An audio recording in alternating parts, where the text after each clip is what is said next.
this ring of influence and financial persuasion. This brings us to the crux of the matter and why we're holding this hearing today. The Supreme Court, as it stands today, is delegitimizing itself through its conduct. So what do you do when you find something that is no longer relevant, is no longer working the way it's supposed to work? Because that's what she's saying. It's no longer something that should be. It needs to be destroyed. This was last year. But this is PM. They now have set their targets because they can't win elections. They can't get their ideology is so disgustingly bad for the country. They cannot overcome what is happening nationally. Kids turning to Christ, more people looking to get married and have kids, food stamps stopping. The only way to fix it is to get rid of this delegitimate, or rather illegitimate, court. Americans are losing fundamental rights in the process. Reproductive health care, civil liberties, voting rights, the right to organize, clean air and water, because the court has been captured and corrupted by money and extremism. There is no one decision that determines the court's legitimacy. Instead, it's the entire strategy that led us to this point. A group of anti-democratic billionaires with their own ideological and economic agenda has been working one of the three co-equal branches of government. And let's be clear, the Supreme Court is a co-equal branch of government. They do not reign supreme over Congress or the White House. This is a very core crisis of legitimacy, and it is a core crisis within the court, of our multiracial democracy, and of who we are as a country. What the hell color? How does race matter? How does race matter in regards to the Supreme Court? This multiracial democracy, why do you keep saying that? What is so important with that term, multiracial? Because she's probably alluding to the fact that the Supreme Court, in addition to its delegitimization, is also racist. This is how they feel. This is what they really think they're going to do, is to get rid of the Supreme Court. The responsibility for the erosion of the court not only lies in the court, it lies in Congress. And it's not just what they do, but if we let it happen. And we cannot allow this to happen. We must treat this moment like the emergency it is and use every tool in our democracy's arsenal to fight back. The future of our democracy depends on it. So they want to do away with the Supreme Court, as echoed and underscored by President Obama, or former President Obama, earlier, which caused President Trump, again I'll show it to you, to post this at 5:47 p.m. There's the timestamp. Let's read this again together.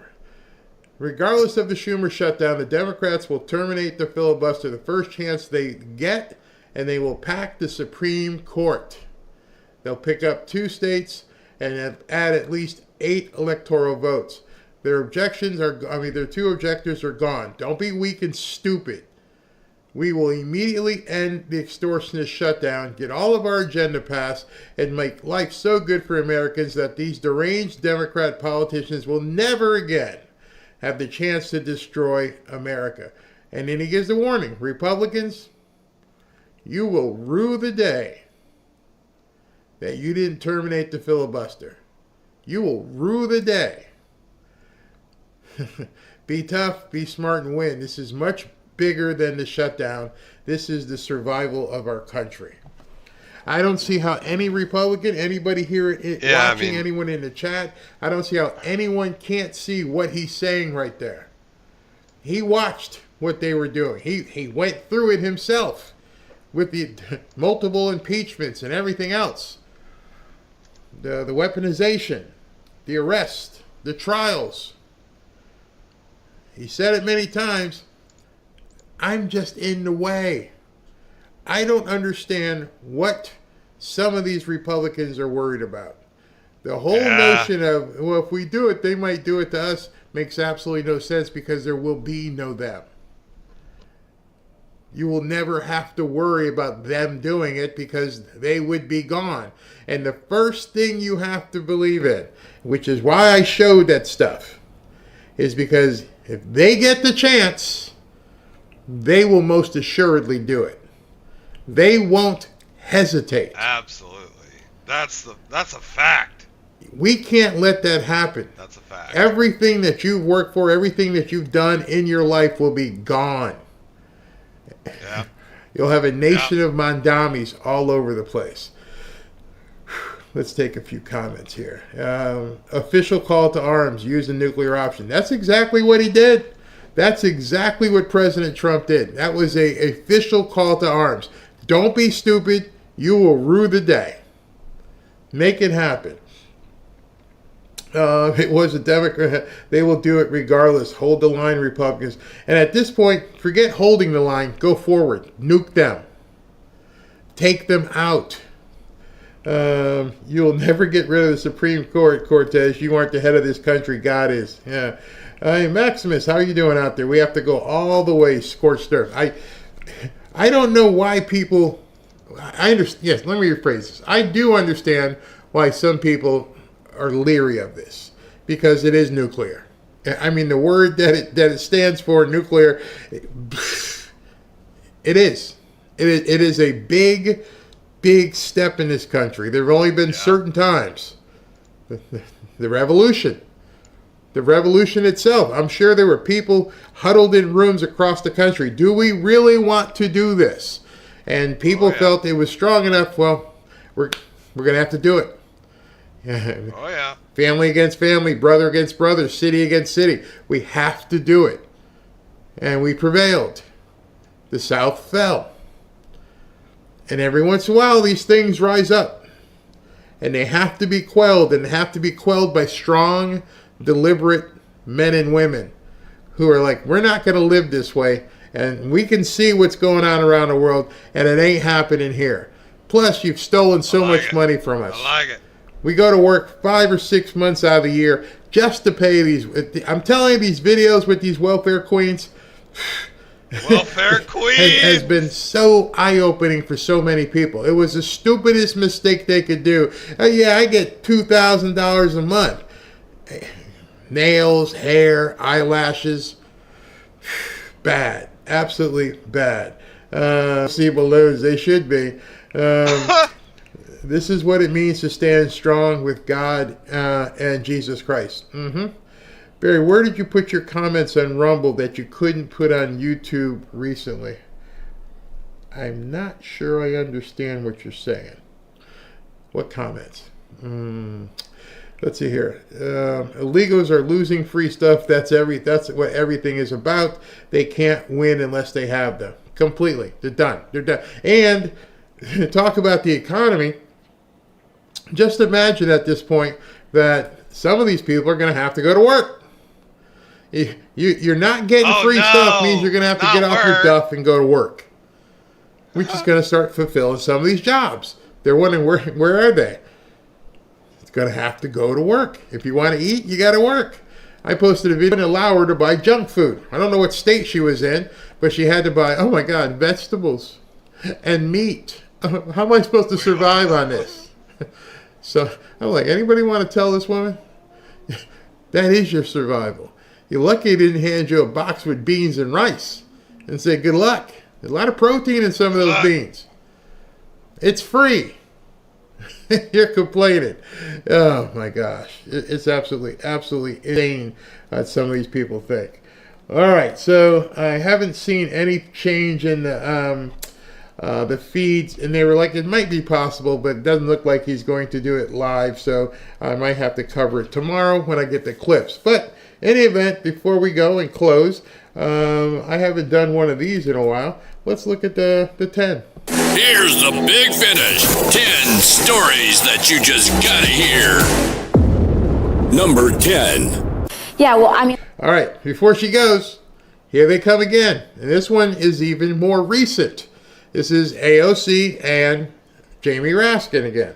Of course, Justice Alito's position is laughable in this idea that he can be, and that the court should be accountable to nobody, and that the only person that they should be accountable to are themselves. This kind of Scout's promise sort of setup for how we should be having ethics standards for the highest and most consequential court in the land. It is completely unacceptable. And not only is it unacceptable, but to have any one of our co-equal branches be completely unaccountable to the others is paving the path to authoritarianism, tyranny, the abuse of power in the United States, and it is structurally completely unsustainable. And so it is not a question of if Congress has jurisdiction and power over the Supreme Court. It is what power are we going to exercise in order to...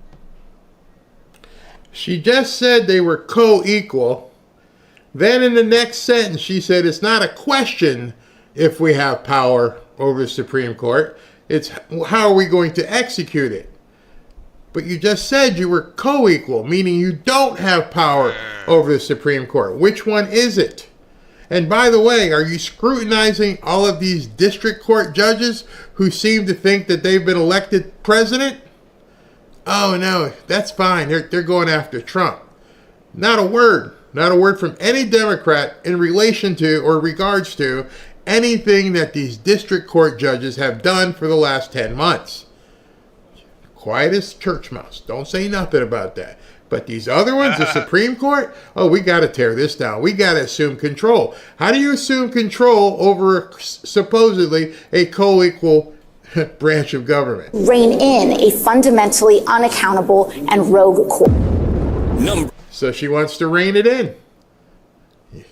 You've heard it. You've heard her say it a bunch of times. You heard Obama say it today, and you've seen President Trump's reaction. So now you've got to push. You've got to push everybody to accept we don't have a choice but to nuke them with the filibuster. Just do away with it. Do away with it. Let it roll.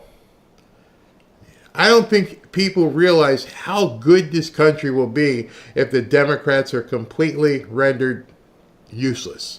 If they are completely neutered, how good this country could be. That, in my mind, would truly make America great again. I get that, but you... 9. Which, by the way, while Americans suffer and kids go hungry, he's building a $300 million gold-plated ballroom. He's found money for $170 million of new private jets for Kristi Noem, the Homeland Security. He's found money for all sorts of things that are important to him and his family, and he has enriched himself by several $billion this year alone through his meme coins, through his digital currency that he's issuing. Is that illegal? Is it illegal to make money? You know, it's not him personally because he's not allowed to. He is divested. Lie. The ballroom. Lie. It's private donations. The jets. Allowed by government rules. Everything they do is lie. Everything that the media does is just look the other way and let them lie. They know they're lying. You know the Democrats are on the ropes when they're lying this much. Those are facts. When they're trying to say, there was something that Amy Klobuchar put out today, kids are starving. And my post was, they're starving before their EBT got cut off? What is it, sudden starvation syndrome? You just all of a sudden, I got no food. Years getting free stuff, and all of a sudden on November 1st, there's nothing in the house. It's all gone. No food. They're starving. I'm pretty sure the body can live a little bit longer. And by the way, if there's no food in the house, the problem isn't Trump. The problem isn't the food stamps. The problem is you let it happen. You've been driving a car, and the gas meter has been on empty, and then it ran out. You've seen it. You've seen it go like this, down, and you let it happen. So, but they're trying to blame people. True. It doesn't work. I say this every Saturday. I sat and watched Ohio State trounce Penn State. I sat and watched this game, that game, and I'm seeing 70, 80,000 people in the stands. Thursday night, I went to watch the Dolphins get stomped. I bring that up because people are living their lives. The Democrats can't accept that. They can't accept that this many people are upset. Because that's what the media talks about all day, all night, 24/7. The reason why I talk about it alternatively is because I'm encouraging you to go live your life. Enjoy prosperity. Enjoy what is being given to you and the opportunity and clearing things out of the way. Let them mire into BS. Foreign leaders and foreign investors are investing in without any oversight whatsoever. That is what's happening in America today.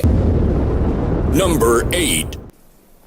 People losing their health care, their costs are going up. This guy ran on a platform of bringing down the cost of the American people, and he's a failure. He's a failure. Costs continue to rise, but take solace in this. As you, the American people, are paying more and more for your everyday lives, Donald Trump's economy is going great. His personal economy is great. He's building a $200 million ballroom for himself. Wow. And every single one of those people stand behind him are standing there. His own money, not and they're nodding and lying to themselves. Yep. They know they're playing a role. They know they're acting in a movie.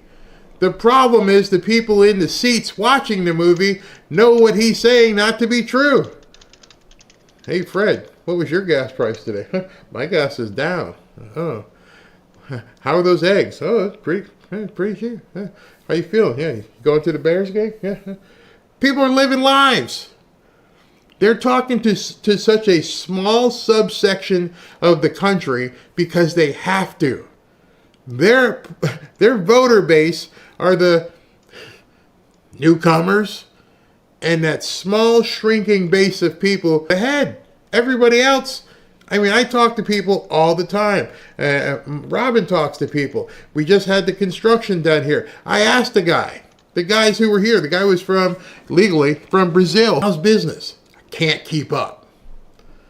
We have a handyman that does other things for us in here. Hey, when can I get you back? Next Thursday. Wow, dude. Everybody I talk to. Seriously, every single person. Hey, what do you get? I'm booked solid. We couldn't even get the mobile groomer that comes to the house and grooms Midas and Lily. When can you get there? Next, even worse. Now it's even worse. Pray for us. Because now all the New Yorkers are coming down here. All the snowbirds, as soon as it got cold up there, they got out. They took off. And here they all come down here, beeping their horns and everything, going to the store, the mob, everything's mobbed. So when you're talking to people and saying everything's bad, you're talking to this subsection of the American, if it's American, of the people in this country. I know this for a fact. You know this for a fact. You can turn on whatever game is on right now in whatever state, and there's going to be 60 or 70,000 people here. If people were doing so badly in such a broad spectrum of people, even in California, I believe USC is playing tonight. It'll be packed. So where are all these people who it's awful. They're lying. And you can see it with I've told you this for months, I'll keep saying it. Every Saturday and Sunday, now it's every Friday, Saturday and Sunday, you can just turn on the TV and avoid the news and click on a game and go, damn, look at all those people. White, black, Hispanic, having fun. See, fun is the antithesis for Democrats. Every time I show you something with the Democrats talking, they never talk about people enjoying life. It's all a downer. He just got his third Air Force One. He's making more money for himself and his family than he ever has in his whole life put together. See, I'm not a big sartorial person. That means into wardrobes and things of that nature. I'm sure some of you ladies right now understand fashion. And as you look at looks like she's got some designer clothes on, and I can see the bling from here. I'm looking at, bracelets and rings and all kinds of stuff. Then the lady sitting next to her has got a nice, pretty jacket on. She's also showing some bling, a bracelet on each hand. Oh, the woman next to her. See. And then you get guys in sport coats. They look broke.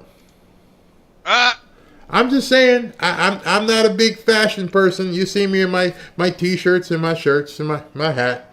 I'm not a big, even when I go out to dinner with Robin, she's like, what are you wearing? I guess whatever you tell me. Okay. And she'll go ahead and pick something out the closet. I mean, how many times she said, you're not wearing that. Well, why not? It's comfortable. Go back in there. Let's go. Yeah. But anyway, you ladies know. You ladies know as you're watching it, and I like to be the one to point things out to people. They look broke. I'm just saying. Yeah, everything sucks. It's all Trump. But I'm looking at legs there. She's got bracelets and rings, and the one next to her's got bracelets and rings. It's gold. It's shiny stuff. And you know what's up with gold right now, right? So if they were such a bad situation, I don't know, maybe you wouldn't be wearing all that bling. Just saying. He doesn't give a rat's ass about you. Not in California, not in Texas. He only cares about himself. It is his underlying corruption that is responsible for the reason why you are struggling hard to make a living. I had to play that. Bro, because one, he said so corruption. Imagine him saying corruption. Number two, as he's saying it, it's making it hard for you to make a living. And this blingity bling bling is right behind him. I gotta show him some love. Oh, we're supposed to be broadcast, huh? Oh, sorry. Let me take this stuff off. Maybe if you're going to tell people life sucks, you should have people in tatters behind you. Maybe they should be wearing like old torn Levi's and like, I don't know, hemp rings or something. Not sitting there blinging while you're telling the world life sucks. I don't know. Maybe that's just me. Maybe you didn't even notice it. Number 7. So is your message right now to Democrats in the Senate open to reopen the government and then get back to work? Is that what you're saying? Absolutely. I'm saying that the American workforce should be at work providing the services for the American people, and in the process, they should get paid because they're just like the rest of America. 65% of America live from paycheck to paycheck. And when these employees are providing the services for the American people, they should get paid so that they can make sure that there are single moms that I've talked to over the course of the last few weeks that need to make sure that they have child care taken care of. They need medication, mortgages are due, they need gas to put in their car to go to work. So sure, I'm saying that it needs to be resolved, and it needs to be resolved now. You see, when they're losing these unions, and the unions are going on television to stop. On CNN with Jake Tapper, the guys from the union are like, open the government. Stop it. They're losing. They're completely losing. Number 6. I mean, we already saw there was an ICE action on Canal Street. They said they were targeting undocumented immigrants who were, selling counterfeit bags, which on Canal Street is kind of, there's a long history of that, obviously. There's a long history of crime that we should continue to allow. Nobody else fixed it. You shouldn't fix it now. Okay, everybody does it. This is the same network that says everybody does mortgage fraud. So anyway, everybody's out there doing it. Well, I remember they had a mayor before who cleaned it all up. There was a mayor, this guy called Rudy Giuliani, who stopped all that crap. So you can make it go away and not get used to it. What do you do? I think this is an example of what is unacceptable in this country. I think the first thing that you do is you close the door that Eric Adams opened to the NYPD doing civil immigration enforcement. He said that on national television. The second thing you do... So you would not allow the New York Police Department to engage or to cooperate with ICE or DHS? Not in civil immigration enforcement. We have sanctuary... Wow, that's some major crap. That's bull. We're gonna refresh, and hopefully I can show the love a little bit. Telling people in advance, You're not gonna cooperate and not allow ICE to do its federally mandated job. These guys, Okay, still can't do I it. got no words. Here that for a set of serious crimes, there is coordination with the federal administration, but anything beyond that, I think 172 crimes that are listed, that is something for the NYPD to focus on purely right here in New York City. We know. New Yorkers, I wish I could speak to more New Yorkers. Tuesday, this election, if you don't realize what's about to happen to your city, it's going to be too late. It is so bad. And I've been watching the different things said. He says something, he pulls it back. Kathy Hochul says something, she pulls it back. They don't know what they're doing. The people behind them that are pulling the strings can't speak for them. And so here's Kathy Hochul coming back and saying, no, he can't raise the taxes. That Mamdani does want to tax the rich more, bring it up about 2%. He can't do that on his own. You've previously said that you wouldn't be raising taxes. Have you reconsidered that stance? No, I would say one energetic rally does not get me to change my positions. Wow. Okay. Fool. Mamdani keeps saying we're going to do all this free stuff. Well, how are you going to pay for it? We're going to raise taxes. No, you're the mayor. You're the mayor of one city, or going to be. You can't raise taxes. So everything, it won't happen. They're not going to allow you, she says, to raise taxes. Before, Kathy Hochul said, yeah, we will raise taxes. She must have got a whole lot of heat from the other boroughs and everything. Hey, that ain't gonna fly. And so now she's like, no, we're not gonna do it. So what are you electing? You're electing a placeholder who can't do anything. Hear you, but I do hear people's voices. I process what everybody says, but I'm also have to balance governing this state and making sure that those people who are actually the reason we have a generous, supportive budget that helps lift people up. It's their revenues that we tax. 1.5% of New Yorkers cover about a third of our budget. That's enormous. I'm concerned about out-migration of people who are the ones who are supporting our budget. She said this yesterday. You've had a long campaign, and now yesterday, I'm concerned about people leaving. They're telling me they're leaving. The businesses are telling me, we're out of here. And so now she comes out and says, nope, not going to raise taxes. These businesses will take off. This is the lifeblood of this state. Yeah, I don't Wall Street goes empty. We're done. I don't know if she called Mamdani and told him, hey, bro, ixnay with the tax A. It's not going to happen. Well, if that's not going to happen, how's he going to do anything he said? All of these people are going to vote for him because he's a Marxist nut job, and he can't do any of the nut jobbing.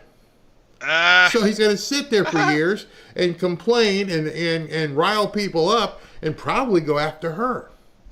And now she's also, don't for an instant think what really happened. She's been watching Elise Stefanik in her rearview mirror. And Elise Stefanik has been probably drooling. Remember, she's got an election coming up. So, hey, Mamdani, I'm going to have to abort you right now because I got to watch out for Elise Stefanik, who's sitting here just drooling because you've been telling everybody we're going to raise all kinds of taxes.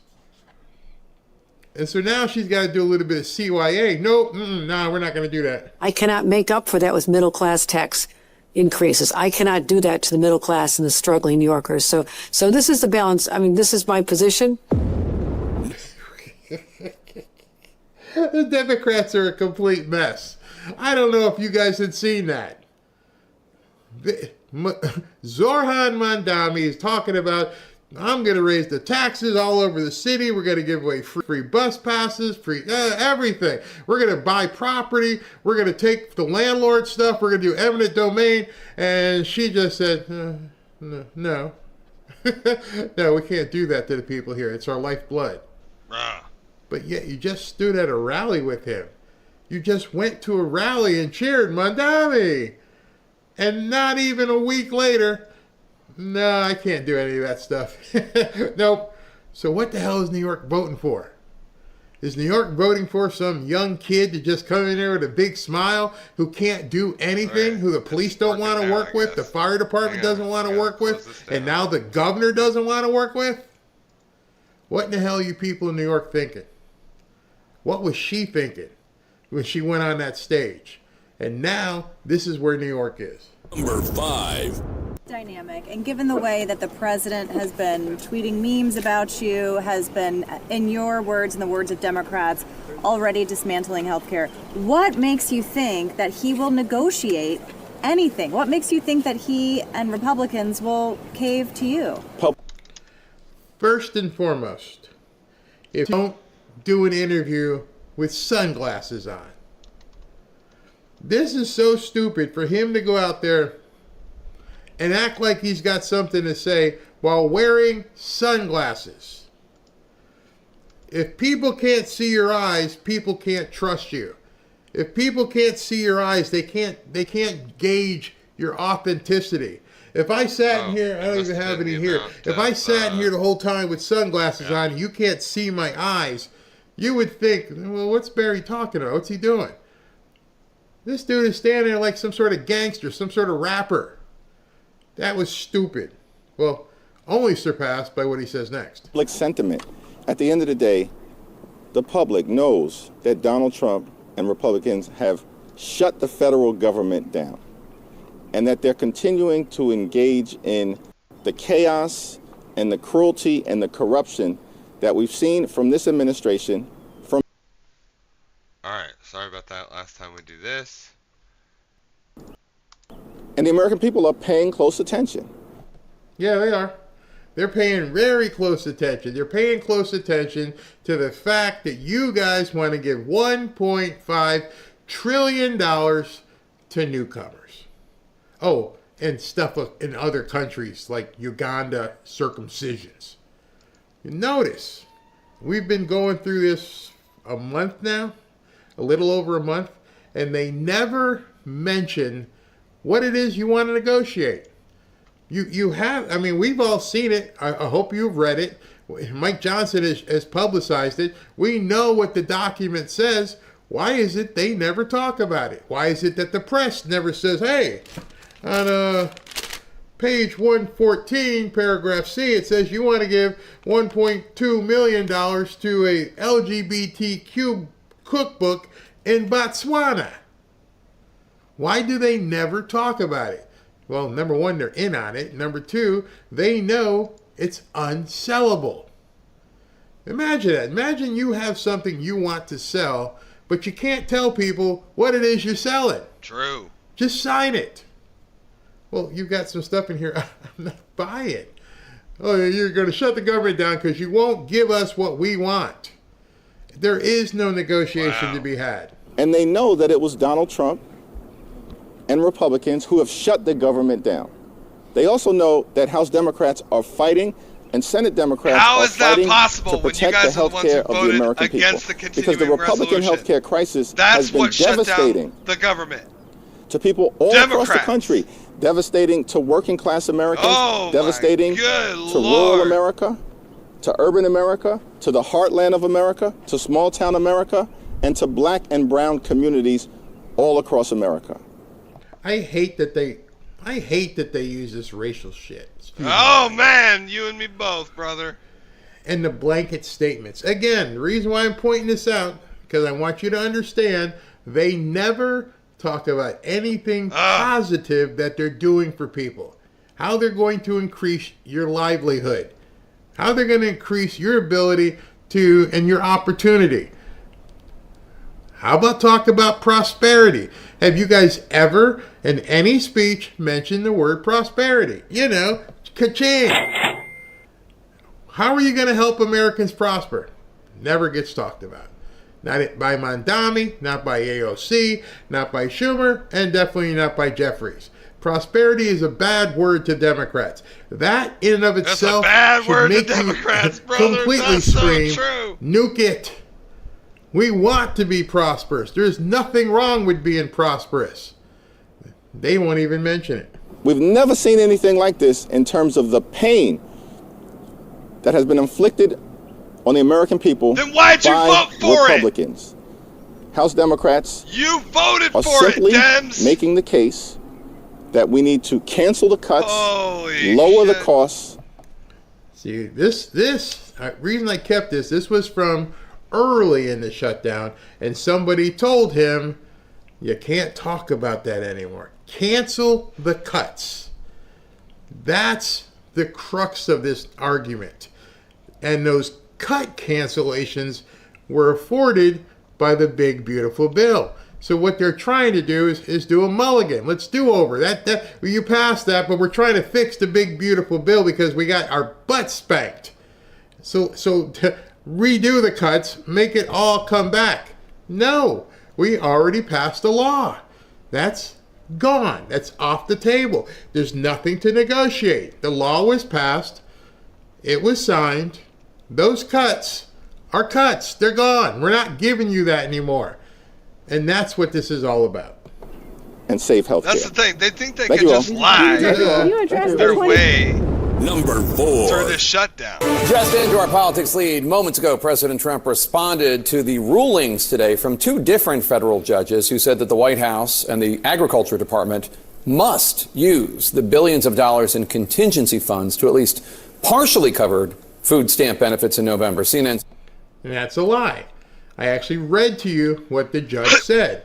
One judge said, yeah, go ahead and spend the money. The other one said, can you come back with a plan on Monday and let us know how it's going to happen? And Trump said, as I've shown you, well, why don't you tell me? You tell me how I'm supposed to do it.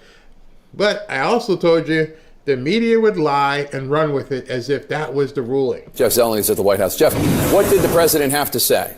Well, Jake, it was that back-to-back ruling from the federal judges that got the White House's attention. Certainly the president just a few moments ago writing on Truth Social from his Mar-a-Lago resort that the White House is now willing to pay. Let's take a look at part of his message here.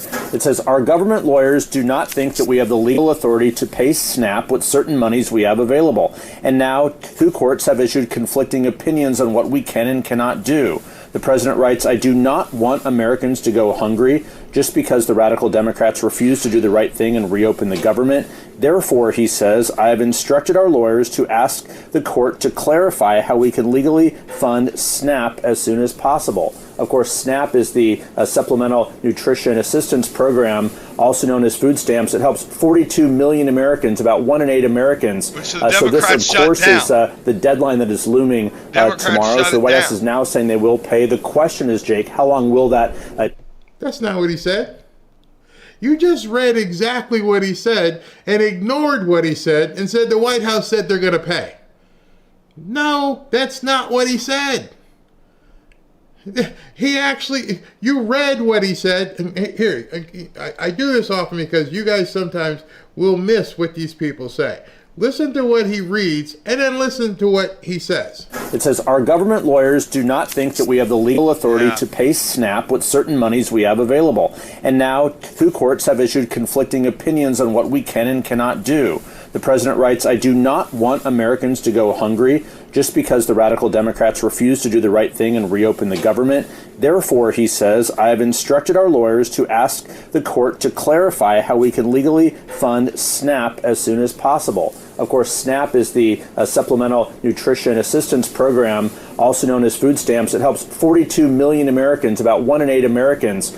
So this, of course, is the deadline that is looming tomorrow. So the White House is now saying they will pay. The question is, Jake... That's not what he said. The White House is now saying they pay. No, you missed what he said. He said, I'll ask the court to clarify how you expect me to break the law.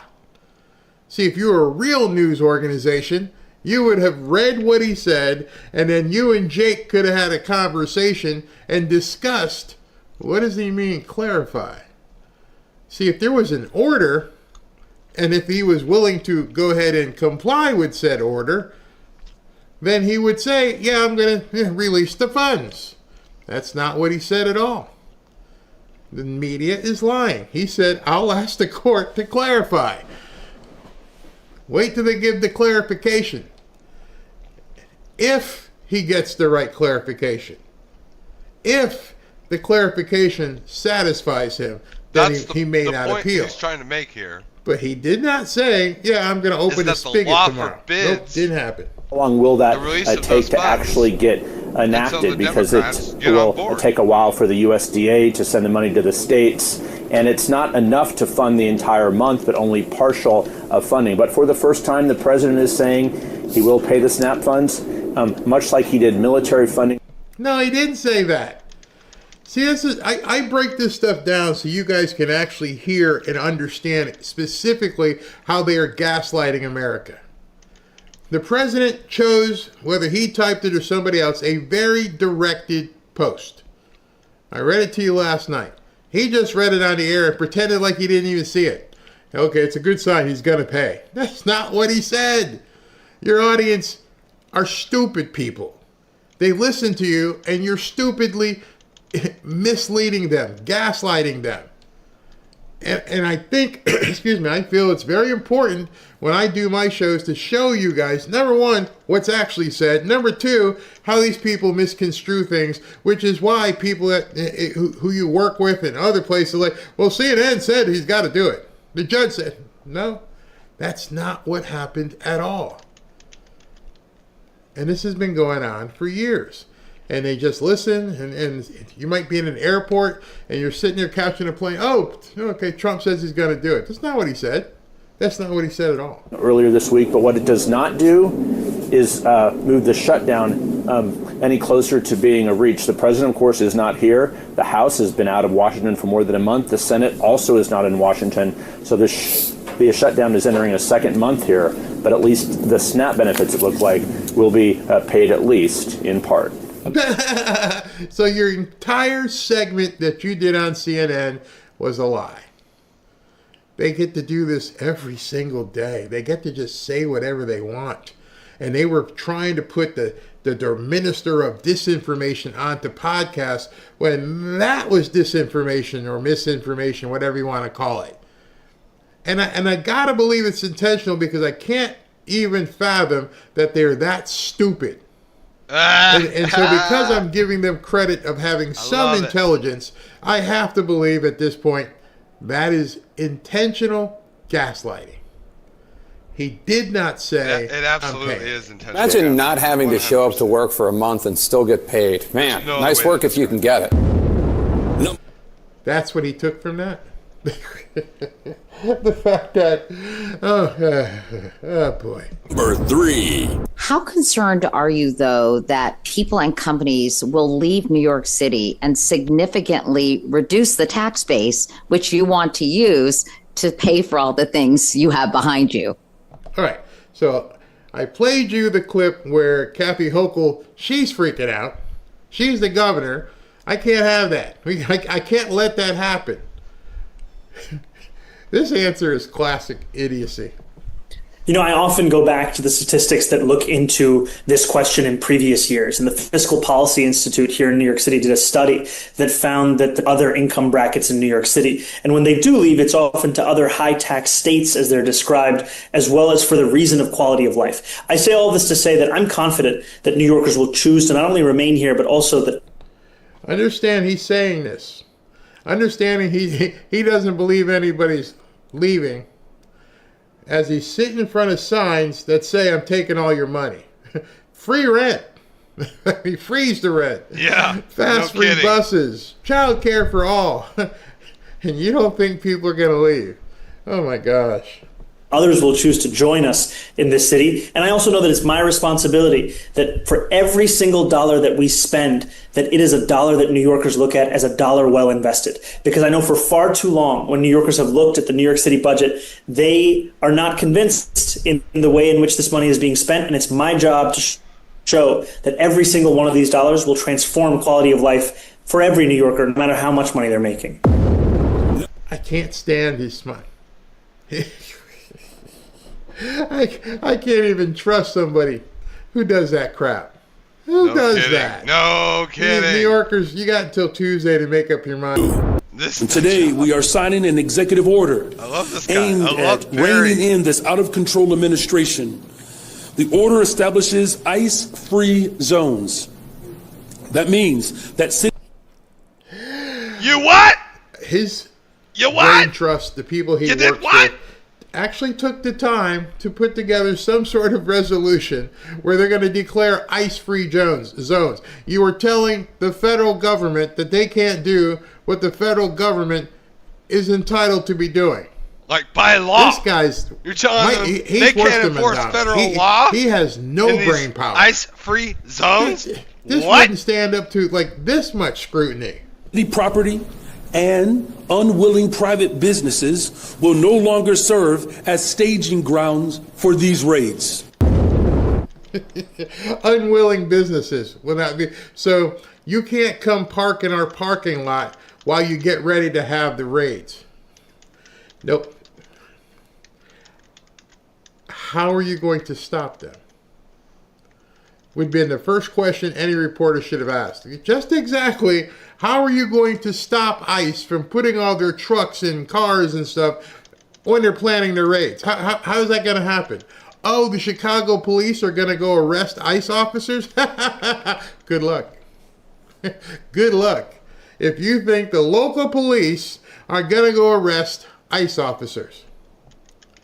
I don't think you've thought this one out, bro. You're basically meeting up with the first level of Andrew Jacksonian stuff. It's a nice little, declaration you made. Go ahead and enforce it. You can't do that, can you? Because nobody's going to answer your call. You're going to call the Chicago police like, hey, what do you want us to do? They got guns too. They're ICE agents. We can't go and stop them. They will arrest us. What an idiot. Now, this last clip, I showed you a tail end of it last time, but Mike Johnson posted basically the entirety of it, and it got even worse. Number 1. Joining us from Capitol Hill is Janelle Bynum, who is Democrat from Oregon, represents the 5th district there. Congresswoman, let's begin with SNAP benefits. Funding runs out on Saturday. Should Democrats pass a standalone bill to fund SNAP benefits? Democrats pass a standalone bill to fund SNAP. Very simple question. It's either yes or no. I mean, either you want your people to do a standalone bill or you don't. Well... Good morning. Well, let's be clear. Republicans run the House, they run the Senate, they have the White House, they have the control to make sure that Americans get what they need. And I'm here standing up to make sure that we put forth front and center the American needs so no child goes hungry. I'm sorry. I don't think you heard me. My question, I'll restate it, is should the Democrats sign or pass a standalone bill to fund SNAP benefits? I don't know if your wig is in your ears or whatever, but I just have to ask you that again a second time, because I understand there are people out here who said the deep state actually controls people like you because nobody can be this freaking stupid. So let's prove to people you're not this freaking stupid and that you can remember the question I just asked you and see if you can answer it this time. Should the Democrats pass a standalone bill to fund food stamps? Is that a yes, then, that there should be a vote on the standalone legislation? I'm here. My Republican colleagues are on vacation. We want to make sure that we stand up for American people. Speaker Johnson has the right and the control of the House so that we can have a vote. That's not in my control. I don't think these people realize how stupid they look. A very simple question. Did you wear panties today? I'm just standing here because they told me to stand here. I have no idea what I'm supposed to answer other than just keep repeating what I said.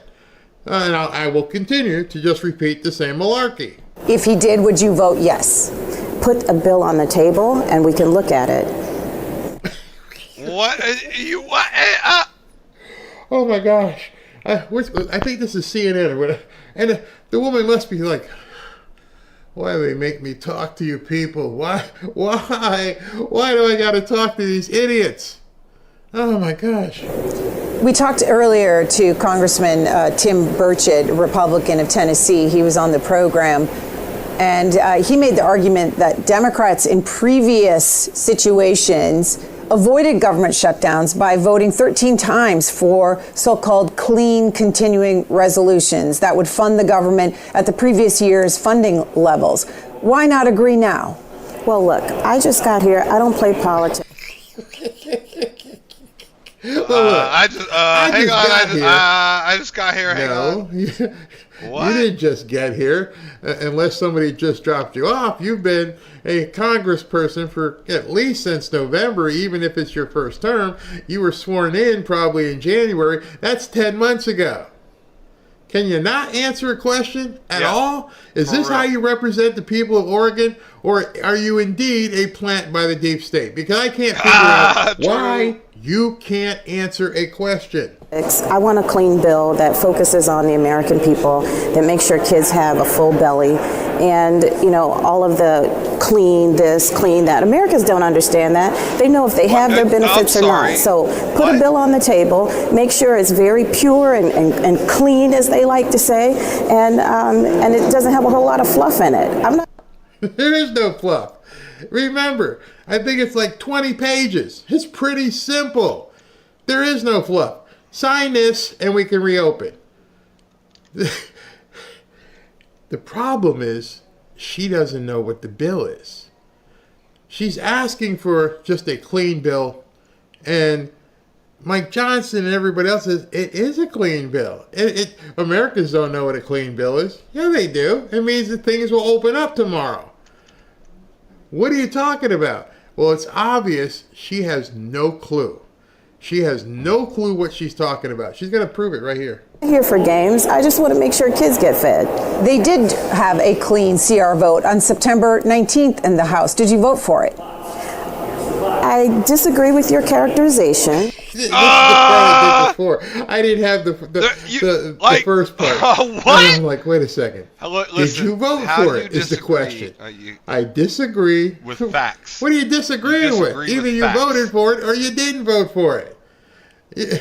You're approaching super moron status at this point. And want to make sure that we're very clear about what Republicans have been doing. Any bill that they've put forth, they've always had some extra stuff to it. There's always been a poison pill to it. So I disagree with your characterization. What were the poison pills of the clean CR or the continuing resolution? You say it's not clean, that was voted on in the House in mid-September. Here's what's important. Oh, gee whiz. I can't. No poison, just a you clean said CR. something. She asked you to define what you said. What are the poison pills?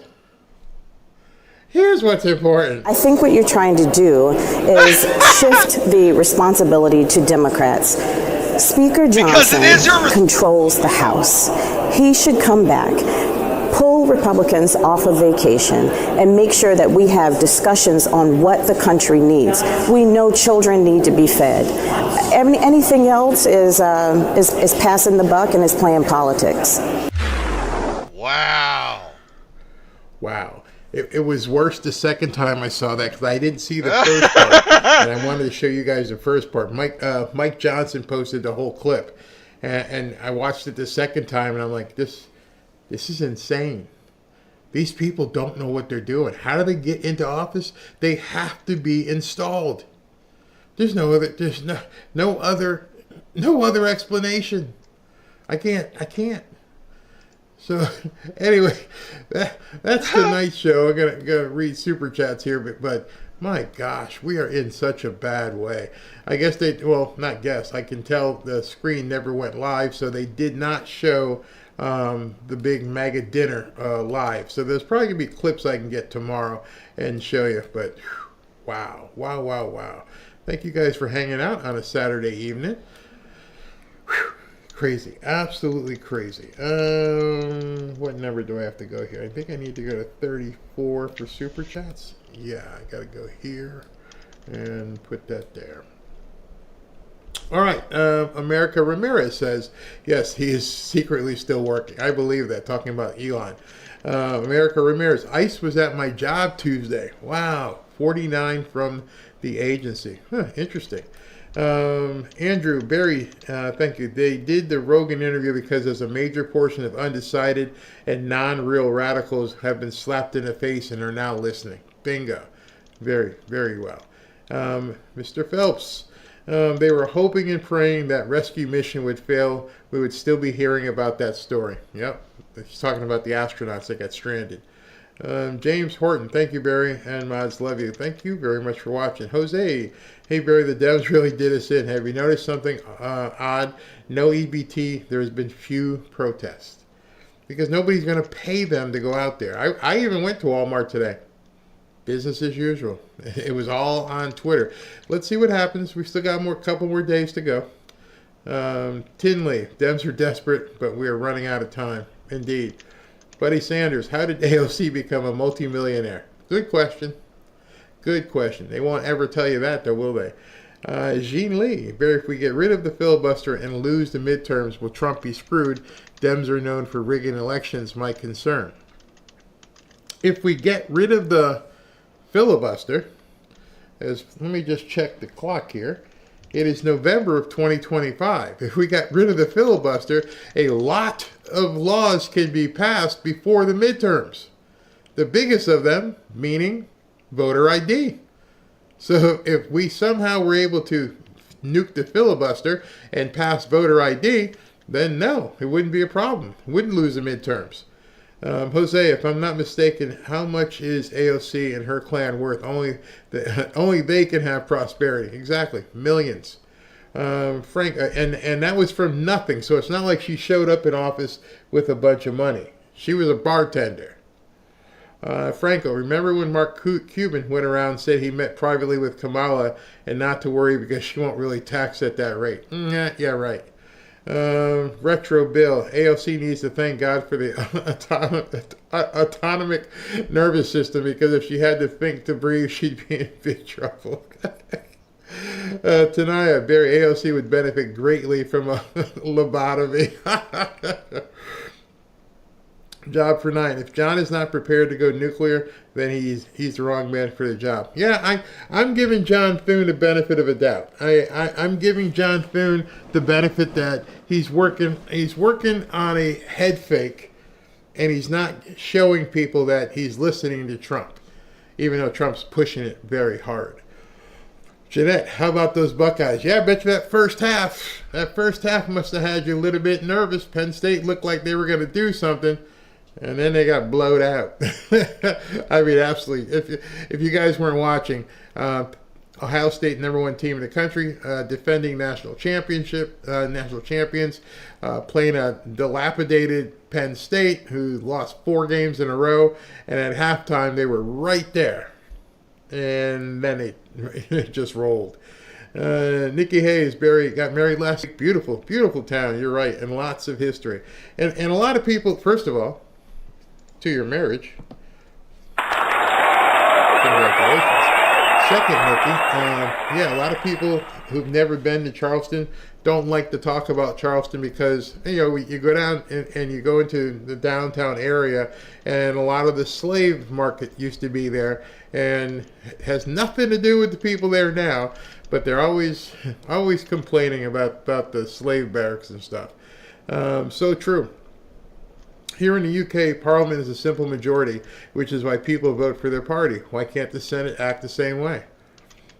The filibuster. Pug's mom, drastic times require drastic measures. I agree with you. I agree with you 100%. Buddy Sanders, Shifty Shift getting paid. Yeah, he's probably trying to stay one step ahead of Pam Bondi. And just to let you guys know, I know a lot of people are like, well, we haven't seen any arrests from this stuff. When it comes, it's going to pour. I don't think we're going to see one by one. I think we'll see a roundup. And I do believe it's coming. Jennifer Seidel, can you tell us what actual damage Mondani can do? As the mayor, you just heard Kathy Hochul say you can't raise taxes because you just can't do it on your own. So the only thing that he can really do is basically rile up a lot of the people in the city and do some city things. Like, for instance, when Rudy Giuliani went in and cleaned up New York City and Times Square and 42nd Street and cleaned out all those people, Mondani is going to let it fester. Mamdani is not going to enforce the laws that are already there, which are going to cause things to be like Escape from New York. He doesn't want the police, which he does. He wants social workers. What do you think the criminals are going to do when they find out the cops aren't coming?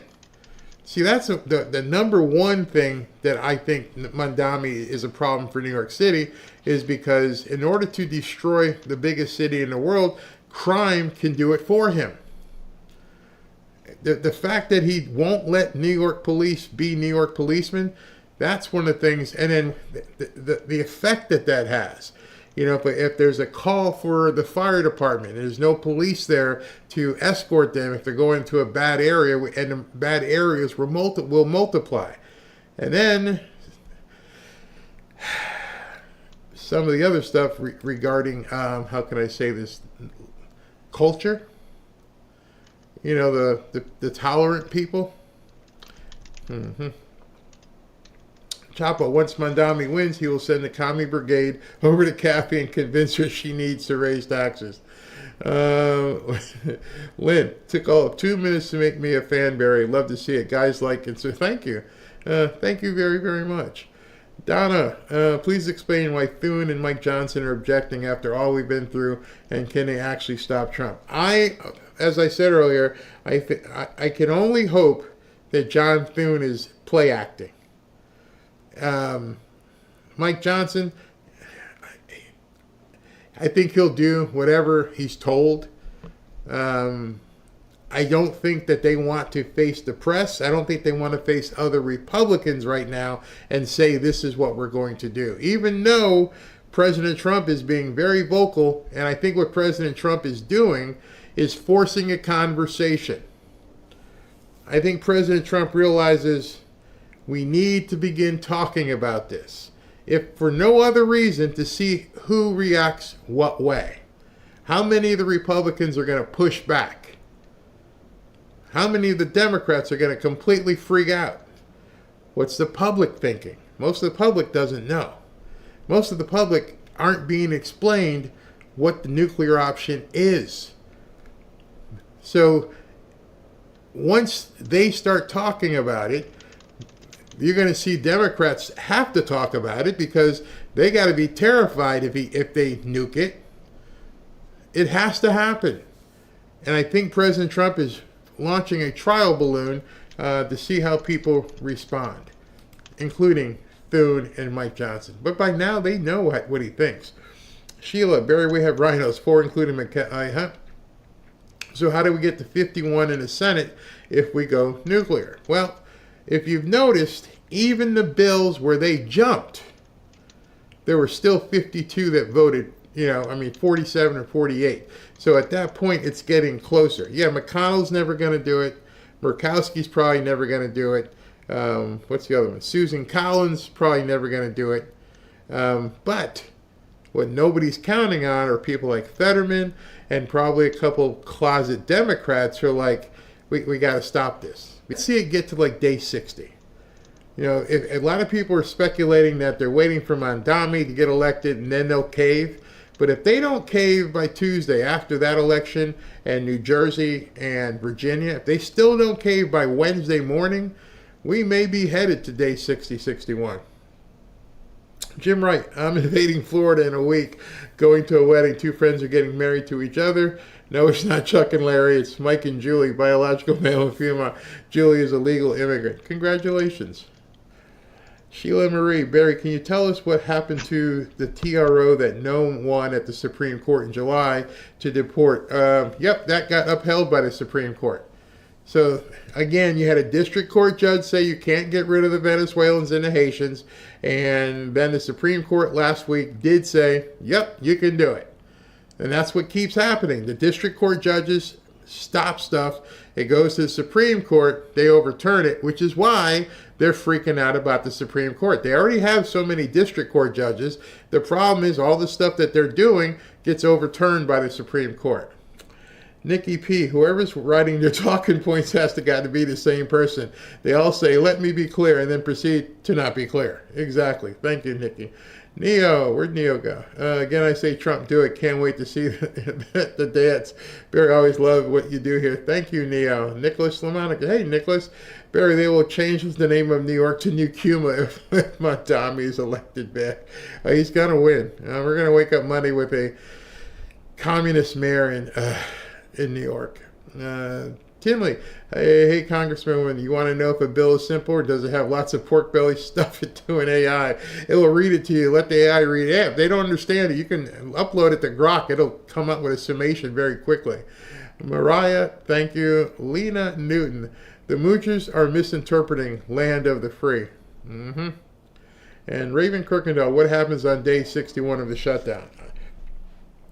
On day 61 of the shutdown, all of the federal workers that have been laid off, they end up losing their jobs permanently. And all kinds of things after that happen permanently. And so if it gets to day 61, I'll do another show on day 61, but all hell is going to break loose. And they can't possibly want this to get to day 61.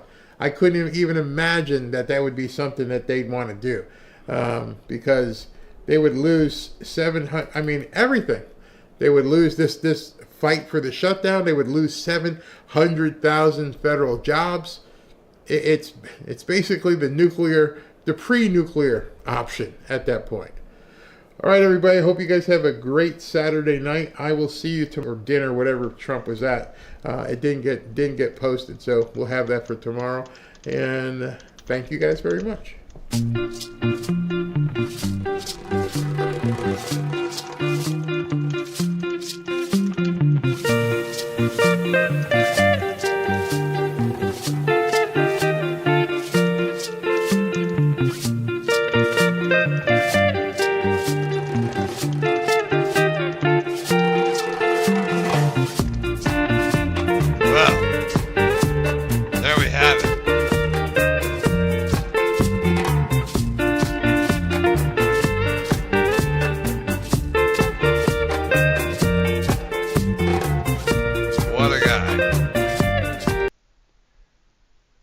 Party ends in 29 minutes. I don't know if that means that, I don't know what that is.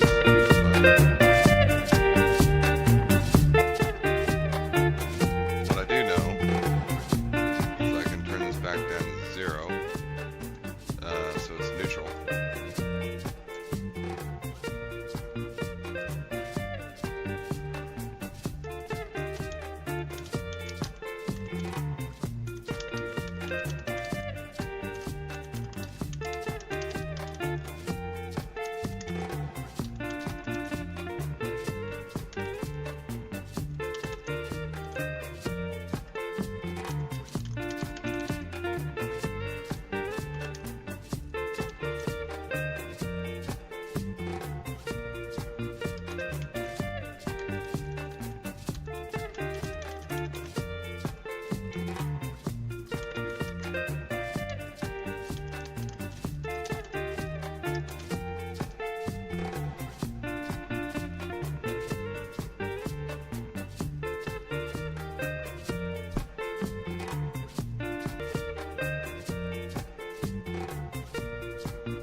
Yo,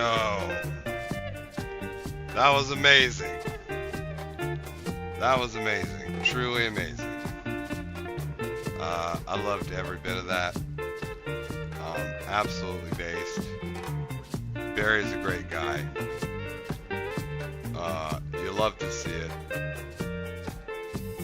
We're gonna go ahead and put this in the corner here, and just do a little scroll. What a guy. Barry is fantastic. You gotta love how he was talking about just so well was he articulating basically how the media, specifically how, right? How they lie, how they obfuscate, how they misdirect, mislead.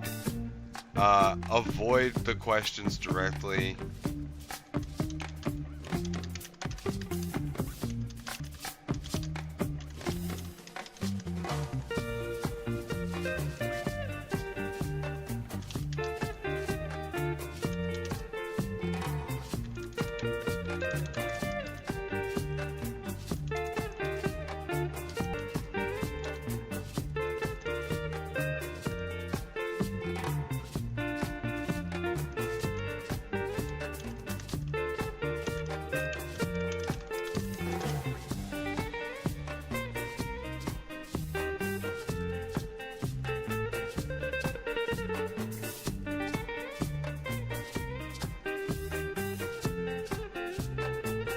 Yo, this is amazing. I love in particular how Barry is he's just so good. He's so good at articulating, just precisely how the media just bullshit and lies and everything. I mean, you saw with the AOC thing, but you also saw, I want to go back a little bit to where he was at with this. Let's go back in the stream, and we're just going to back it up to let's say I read it to you last night. He just read it on the air and pretended like he didn't even see it. Right here. Okay. This is fantastic. I loved when he covered this. Okay, watch this. You're basically meeting up with the first level of Jacksonian stuff. It's a nice little, declaration you made. Go ahead and enforce it. You can't do that, can you? Because nobody's going to answer your call. You're going to call the Chicago police like, hey, what do you want us to do? They got guns too. Yep, true. And here we go. He's going to go right into it. Mike Johnson posted basic entirety. Right here. From Capitol Hill is Janelle Bynum, who is Democrat from Oregon, represents the 5th district there. This is where Barry. He was so articulate right here, but just watch how she avoids let's begin everything. with SNAP benefits. Funding runs out on Saturday. Should Democrats pass a standalone bill to fund SNAP benefits? All right. Bro. The question is, should Democrats pass a standalone bill to fund SNAP? Very simple question. It's either yes or no. I mean, either you want your people to do a standalone bill or you don't. Well. Good morning. Well, let's be clear. Republicans run the House, they run the Senate, they have the White House, they have the control to make sure that Americans get what they need. And I'm here standing up to make sure that we put forth front and center the American needs so no child goes hungry. I'm sorry. I don't think you heard me.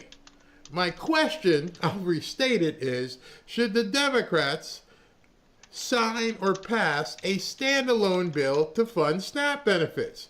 I don't know if your wig is in your ears or whatever, but I just have to ask you that again a second time, because I understand there are people out here who said the deep state actually controls people like you, because nobody can be this freaking stupid. Let's prove to people you're not this freaking stupid. So let's...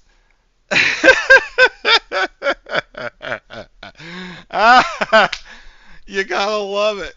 You gotta love it. Just the way he just. And if you can remember the question I just asked you, and see if you can answer it this time. He's so good with this. Should the Democrats pass a standalone bill to fund food stamps?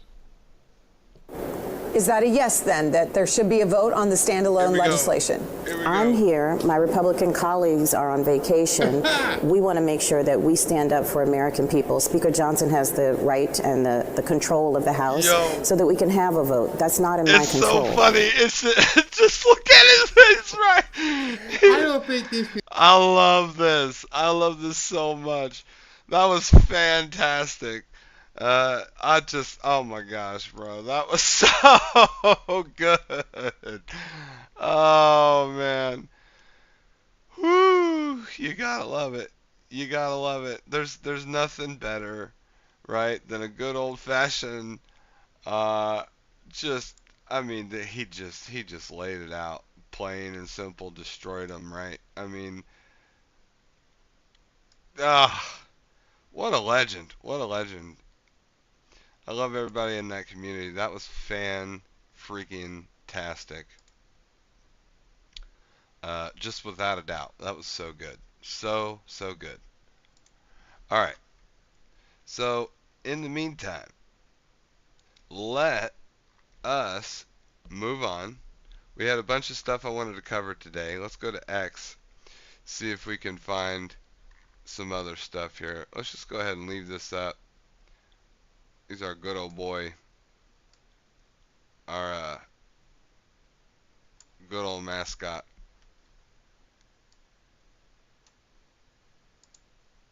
Control. I love it. I love it. He was so good. Alright. Now, as far as I know, okay, we got some Tom Billion stuff. That's probably going to be good. Ugh. This lady's nuts.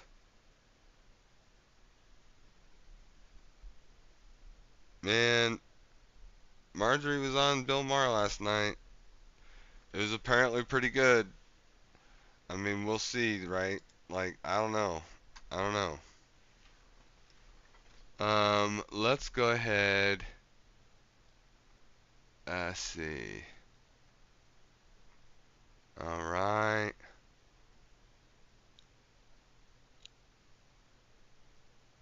Three factions. Bro, I don't know. I just know that the Nick Fuenteses out there and the Tucker Carlsons, look, they're just stupid. They're wrong and they're stupid. I don't think they're evil. I don't think that they're malicious. I think that they're stupid. They're just not smart enough to know the difference between right and wrong. Like, and it's because it's not their fault. They're too dumb. And that's okay. You're allowed. I watched this whole thing. It's asinine. It's borderline insanity. Actually, it is insanity. It's just as crazy as the woke left. The shit they were saying. It's crazy. It's crazy. So, okay. Well, we'll see about that. We'll see about that. They finally noticed. Oh boy.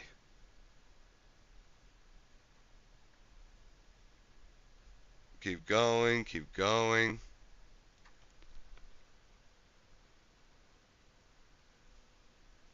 All right.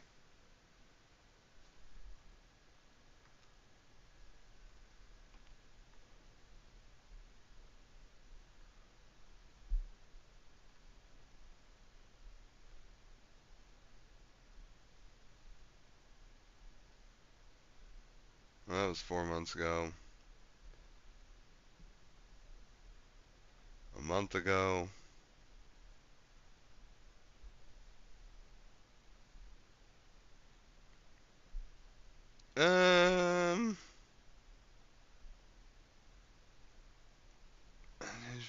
You know what? Let's go here. Let's see what we got. The Ace Man's back. Adam Carolla. Let's go here. I know that he's got a lot of good stuff.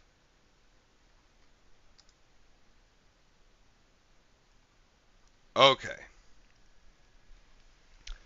So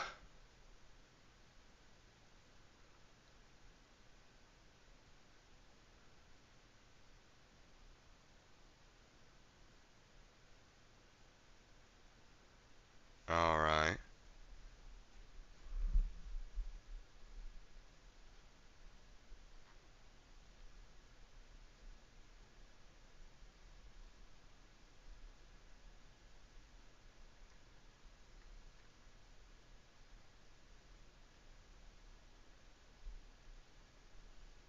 Tim Dillon.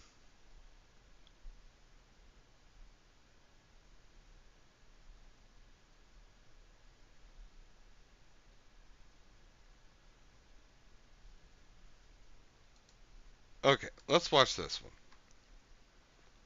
pull this one up. We're going to go here.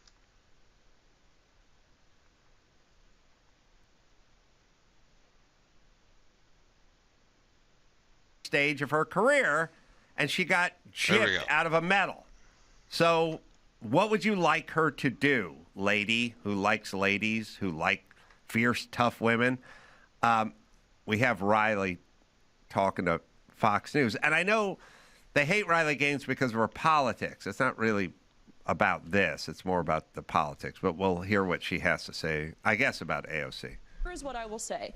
I want to honestly challenge AOC to a debate. She can defend socialism. I will defend capitalism. She can defend removing God. I will defend embracing a biblical worldview. She can defend child sacrifice. I will defend the sanctity of life. Any of the radical, insane democratic policies and platform that they stand for, I will debate the opposite. I'm challenging AOC to adhere. I thought you were going to challenge her to like a freestyle, 100 freestyle. That's an unfair fight. Or a fair fight to her is putting a man in the pool. Yeah, no, you can wear a 100-pound weight and challenge her to it. That would be fair, actually. Mark and Riley, both of you, thank you. It's writing bits for Fight Circus now. Yeah, that would be. That'd be a huge pay-per-view, those two in the pool. But also, sadly, would turn out most guys would be a huge beat pay-per-view, off those two in the pool. It's going to be a different kind of pool. Yeah, it'd be like, who won? I don't know. I came about the 50-meter mark, and I'm getting a hot dog. I want to take a nap during my refractory period. Yeah. All right. Well, listen, AOC is nuts, but also AOC, then people need to think about this. She is the spokeswoman for the New World Order of crazy chicks with no facts and an inability to think, who do not focus on facts or numbers or data, who are all feelings-based, coming to the fore and just shouting and crying and creating, and then dumb people voting for them because of how emotionally invested they are. TikTokified. With things. Yeah, so it's sad, and we're going to get into trouble if these people are in charge. But they shall be. But then we will get into trouble. Then we'll figure it out. Yeah, Betty Yee. I think Dawson got her name right. Yeah, she was on Piers Morgan. I mean, she made a fool of her. They make fools of themselves because they don't have the data and they don't have the facts. They just have feelings. And so feelings are great when you're 9 and you're trying to get your way because it kind of works. But later on, it doesn't really work because you're arguing with people that have follow-up questions and data and don't really care about your feelings. And then you end up looking foolish. But there's something where they don't mind themselves looking foolish, which is new. Yeah, I think that's a byproduct of the internet era. It is. You have to, the person with less shame, they win the game. Yeah, I guess so. All right, what else we got? Yeah, you know, next up, a bummer. The Dodgers lost the World Series game last night. Don't care. Did they go 18 innings? They went 18 innings. Yeah. I believe so, yeah. How many times, Dawson, you can look it up, did Ohtani get on base in that game? Because they may never... Chuck's saying 9 right off the top. 9. Yeah, I thought it was 8 or 9. Who else in history is going to get on base 9 times in the world? Let's try this one. Okay, let's try this one.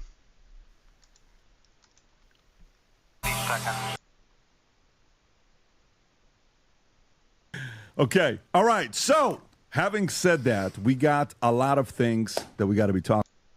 Pete Buttigieg decides to go on Shamat, and I think it's called the All In Podcast, right? Of course it is. And, yes. Oh, look at that! And is this Halloween? What is he doing? Yeah. So he goes on the podcast. He's a straight man. Pete Buttigieg is woke as hell. Adam, He's an enemy. stop. No more. Okay. He decides to go on the podcast, and Pete Buttigieg brings up the concern with immigrants, and here's what he had to say, and here's what Shimon had to say. Go ahead, Rob. The worse it feels to be in this country, the better off Donald Trump is, whether he's running for president or whether he is president. And sending troops marching into the streets. Can I just say, as the only immigrant right now on this podcast who immigrated here legally, I feel much safer and better. under a Donald Trump presidency than I ever did under a Biden presidency. Just want you to hear it from my mouth for what that's worth. Do you feel safer about the fact that a Latino doctor crossing the street in Washington, D.C.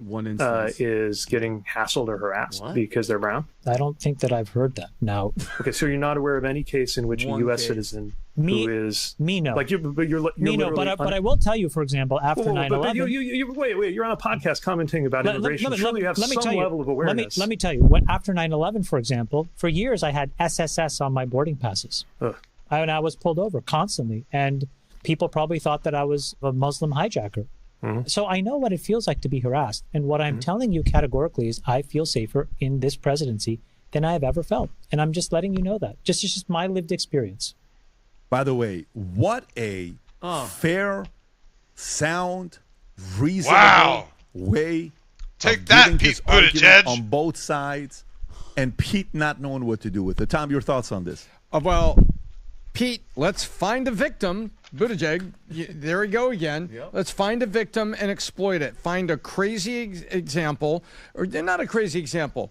What if that really happened? And what if that happened under ICE? You compare about what's going on with the rest of it. But what Pete was there was he was stammering. He was waiting for them to kind of come a little bit to the liberal side, and they wouldn't do it. Yeah, and he was just kind of stuck and stammering, which shows you people aren't buying what you're selling. And you don't have the facts to back it up because the back of the package says, like cigarettes. You know what? That's what it is. No one's buying what the Democrats are selling. And when you pick it up and look at the package on the back, you get like a warning label like they put on cigarettes. And Tom, you think about it, doesn't this kind of coincide, Pat, with the previous story? They're pissed off. Their base, their Democratic leadership is because Trump, besides getting out illegals that are causing the crimes and they have records, they're getting rid of their votes. Bro, 500,000 people gone, 1 million people gone. Those people are all, and that rhetoric. You mean to tell me one story of one guy that's brown? And by the way, you know what SSS stands for? Secondary Security Screening Selection, meaning every boarding of it. Like, give me a break. Pete Buttigieg, by the way, Pat, there was multiple instances on this podcast where Chamath, with his really comfortable sweater, is just taking him apart.